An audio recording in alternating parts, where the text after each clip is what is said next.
नमस्कार, Haribhoomi news bulletin में आपका स्वागत है। आज 29 नवंबर 2025 को मार्गशीर्ष माह के शुक्ल पक्ष की नवमी तिथि है। राहु काल सुबह 9:32 से 10:50 तक रहेगा। कमजोर पश्चिमी विक्षोभ के असर से शुक्रवार को दक्षिणी जिलों में हल्के बादल छाए रह सकते हैं। इसके अलावा रात व दिन के तापमान में मामूली बढ़ोतरी होगी। अब नजर डालते हैं आज की प्रमुख हेडलाइंस पर। अब घर बैठे आधार में मोबाइल नंबर बदल सकेंगे। पाकिस्तान में हालात बिगड़े, जगह जगह प्रदर्शन। पुलिस ने खैबर की सीएम को पीटा। इमरान खान के बेटे ने मांगा सबूत, कहा हमें बताओ पिता जिंदा है या नहीं। ट्रंप का ऐलान, गरीब देशों के शरणार्थियों को घुसने नहीं दूंगा। अमेरिका से प्यार नहीं करने वालों को भी निकालूंगा। रडार पर 19 देश। आतंकी डॉक्टर आदिल की व्हाट्सएप चैट से खुलासा, एडवांस सैलरी लेकर दिए थे विस्फोट के लिए 8 लाख रुपए। एशिया पावर इंडेक्स, अमेरिका चीन के बाद भारत तीसरी बड़ी ताकत। ऑपरेशन सिंदूर के बाद डिफेंस रेटिंग बढ़ी, निवेश में चीन से आगे निकले।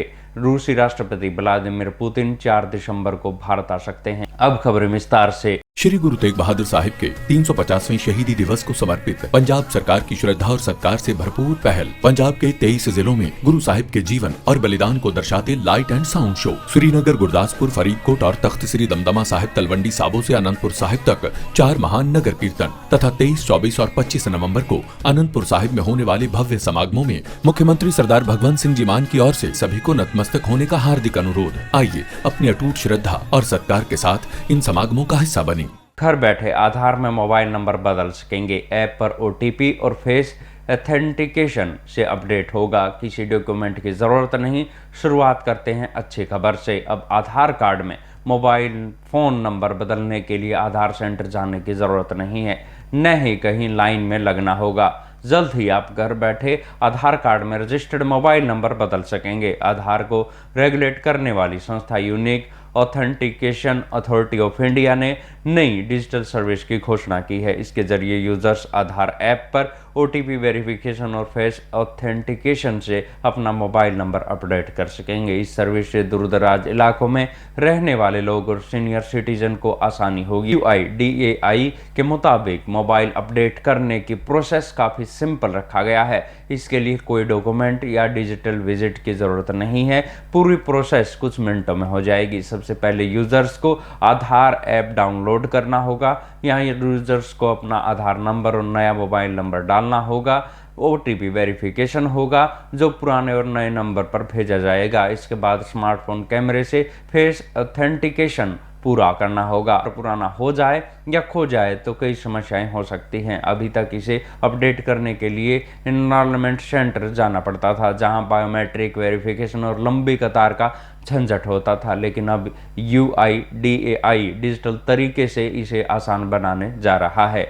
अगली खबर पाकिस्तान से जुड़ी हुई है। यहाँ पाक के पूर्व प्रधानमंत्री इमरान खान के बेटे कासिम खान ने गुरुवार को जेल में बंद अपने पिता के जिंदा होने का सबूत मांगा है। उन्होंने कहा कि किसी को भी नहीं पता कि इमरान खान जिंदा है या नहीं। पूरे पाकिस्तान में 4 दिन से प्रदर्शन चल रहे हैं और माहौल पूरी तरह से बिगड़ा हुआ है। हालात ये हैं कि पुलिस ने खैबर के सीएम को भी पीट डाला।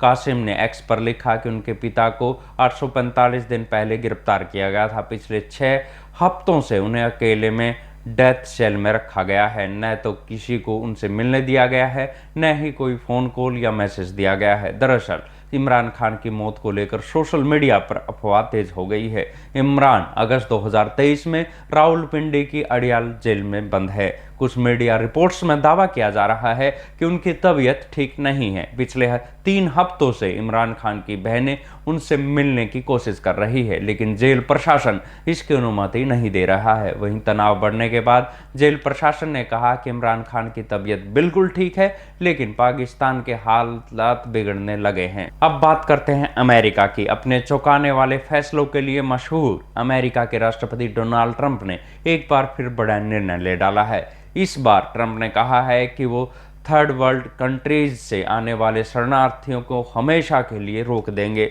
गरीब देशों के शरणार्थियों को घुसने नहीं दूंगा, अमेरिका से प्यार नहीं करने वालों को निकालूंगा। ट्रंप के रडार पर 19 देश हैं। ट्रंप ने वाशिंगटन डीसी में 2 नेशनल गार्ड की मौत के बाद गुरुवार को ये ऐलान किया है। उन्होंने इस हमले को शरणार्थियों से जोड़कर बताया। और यहाँ बताना जरूरी है कि थर्ड वर्ल्ड कंट्रीज का कोई कानूनी मतलब नहीं है, लेकिन आमतौर पर इसका इस्तेमाल अफ्रीका, एशिया और लैटिन अमेरिका और मिडल ईस्ट के उन देशों के लिए किया जाता है जो लो इनकम या फिर लोअर मिडिल इनकम कैटेगरी में आते हैं। ट्रंप ने कहा कि इमिग्रेशन पॉलिसी की वजह से देश के लोगों की जिंदगी बदतर हो चुकी है। नई गाइडलाइन 27 नवंबर से लागू हो गई है। ये सभी पुराने और नए आवेदन पर लागू हो गई। इसके तहत इन देशों से आने वालों को जारी हर ग्रीन कार्ड की सख्ती से दोबारा जांच की जाएगी। देश के लिए गर्व करने वाली खबर है कि अमेरिका, चीन के बाद भारत तीसरी बड़ी ताकत बन गया है। ऑस्ट्रेलिया के थिंक टैंक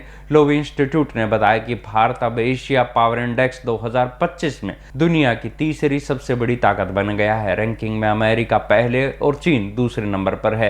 रिपोर्ट के मुताबिक ये दर्जा तेज आर्थिक वृद्धि और बढ़ती सेना क्षमता के आधार पर मिला है। ऑपरेशन सिंदूर में भारत के प्रदर्शन ने भी डिफेंस रेटिंग बढ़ाने में अहम भूमिका निभाई है। 2024 में भारत 39.1 स्कोर के साथ मध्यम ताकत की श्रेणी में था। 2025 में स्कोर 0.9% बढ़कर 40 पॉइंट हो गया। इसके बाद भारत बड़ी ताकत की श्रेणी में शामिल हो गया। लिस्ट में भारत के बाद जापान चौथे नंबर पर, जबकि पाकिस्तान 14.5 पॉइंट के साथ 16वें नंबर पर है। अमेरिका का कुल स्कोर 1.2 पॉइंट घटा है। एशिया पावर इंडेक्स 27 देशों के 131 पैरामीटर्स पर मूल्यांकन करता है। इसमें संस्थान, अर्थव्यवस्था, सैन्य शक्ति और अंतर्राष्ट्रीय प्रभाव शामिल है। अमेरिका एशिया में ना होते हुए भी अपने बड़े प्रभाव के कारण इसमें शामिल है। अब बात करते हैं आतंकी संगठन से जुड़े डॉक्टर आदिल की। जांच एजेंसियों द्वारा गिरफ्तार किए गए आतंकी डॉक्टर आदिल की व्हाट्सएप चैट से खुलासा हुआ है कि उसने विस्फोटक के लिए अपनी सैलरी से 8 लाख रुपए लिए थे। दिल्ली ब्लास्ट के आतंकी मॉड्यूल में शामिल डॉक्टर्स विस्फोटक जुटाने के लिए अपनी सैलरी से पैसा देते रहे। सहारनपुर के फेमस मेडिकेयर अस्पताल में काम करने वाले डॉक्टर आदिल अहमद की व्हाट्सएप चैट से ये भी सामने आया है कि ये एडवांस सैलरी के लिए प्रबंधन के सामने गिड़गिड़ा रहा है। सूत्रों से मिली जानकारी के अनुसार दिल्ली ब्लास्ट में इस्तेमाल विस्फोटक पर डॉक्टरों ने 26 लाख रुपए खर्च किए थे। इसमें से 8 लाख रुपए डॉक्टर आदिल ने दिए थे। जांच एजेंसियां अब आदिल के संपर्कों की तलाश कर रही है। अगली खबर सूचनात्मक ये है कि रूसी राष्ट्रपति व्लादिमीर पुतिन 4 दिसंबर को भारत आ रहे हैं। ये खबर इसलिए भी महत्वपूर्ण है क्योंकि पुतिन के दौरे के दौरान क्रूड ऑयल डील के साथ S-400 मिसाइल सिस्टम खरीद और फ्री ट्रेड एग्रीमेंट होने की संभावना है। इससे तेल के दामों पर भी असर पड़ सकता है। समिट के दौरान पुतिन पीएम नरेंद्र मोदी से मुलाकात करेंगे। गौर करने लायक बात है कि रूसी तेल खरीद की वजह से अमेरिका ने भारत के निर्यात पर 25% एक्स्ट्रा टैरिफ लगा रखा है, जिससे भारत 50% टैरिफ झेल रहा है। अमेरिका का कहना है कि इससे रूस को यूक्रेन युद्ध जारी रखने में मदद मिल रही है। पुतिन की इस यात्रा से सबसे ज्यादा फोकस डिफेंस समझौते पर रहेगा। ऐसी ही खबरों से जुड़े रहने के लिए देखते रहिए हरिभूमि टीवी। और अधिक खबरों को विस्तार से जानना है तो हरिभूमि अखबार पढ़े या हरिभूमि की वेबसाइट पर जाएं।